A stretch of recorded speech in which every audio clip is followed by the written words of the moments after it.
ಹೆಸರು ಏನದ್ರಿ? ಪರಶುರಾಮ್. ಯಾವ ಊರ್ರಿ ಇದು ರೀ? ಜಗ್ರಿ ಚಾಂದಕೋಟ್ರಿ ತಾಲೂಕು ಯಾವ್ದು ರೀ? ಸಿಂದಗಿ ಜಿಲ್ಲಾ ರೀ. ರಫೀಕ ಬಿಜಾಪುರ.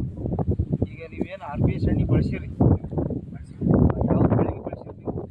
ಕಬ್ಬಿಗ್ರಿ ಉಳ್ಳಿಗಡ್ಡಿಗ್ರಿ ಮನೆಯೊಳಗೆ ಬೆಳೆಸಿವ್ರಿ. ಸುಮ್ಮನೆ ಮಾಡ್ಕೋತ ಬಂದ್ಕೊಂಡು ನಾವು ಅಣ್ಣವ್ರು ಬಂದಕ್ಕೆ ನಮ್ಮ ಶಾಣಗೌಡ್ರು ಇವರು ಬಂದ್ಕೊಂಡ್ರಿ ಮಾವರು ಬಂದರು ಬೇಸಿಗೆ ಕೊಟ್ಟು ಇದೇ ಚಿಂತಿಲ್ಲ ಅದನ್ನ ಬಳಸಿರಿ ಹೌದಲ್ರಿ? ಈ ಬಳಸೋದ ಮ್ಯಾಗ ಏನೇನು ಚೇಂಜಸ್ ಕಂಡದ? ಚೇಂಜಸ್ ಆದ ಬಳಕೆ ಮಂದಿ ನಮ್ಮ ಗಂಟೆ ಬಿಟ್ಟಾರೆ. ಹೌದ್ರಾ? ಅಂದ್ರೆ ಏನು ಈ ಸದ್ ನೀವು ನಿಂಬೆ ಗಿಡಕ್ಕೆ ಬಳಸಿರಿ? ಒಂದು ನಿಂಬೆ ಗಿಡಕ್ಕೆ ರೀ ನಿಂಬೆ ಗಿಡಕ್ಕೆ ಬಳಸಿದಾಗ ಅದರಿಂದ ಏನೇನು ಕಾಯಿ ಹೆಂಗೆ ಬಂದದ? ಕಾಯಿ ಶೈನಿಂಗ್ ಬರ್ತದೆ ರೀ. ಶೈನಿಂಗ್ ಬರ್ತದೆ. ಹಾಂ ಎಲ್ಲ ಓಕೆ ಅದ್ರ ಹೋಗ ಎಲ್ಲ ಆಗ್ತದೆ. ಹೌದ್ರಾ? ಉಳ್ಳಾಗಡ್ಡಿಗೆ ಹೆಂಗೆ ಮಾಡಿದ್ರಿ? ಎಲ್ಲ ಚಲೋನೇ ಆಗ್ತದೆ. ಚಲೋನೇ ಬಂದ. ಬಟ್ ಯಾವುದೇ ಬೆಳೆಗೆ ಯೂಸ್ ಮಾಡಿದ್ರು ಚಲೋ ಬಂದ. ಮಳೆ ಆದ ಬಳಕೆ ಇದು 26ನೇದು ರೀ ಹಾಂ.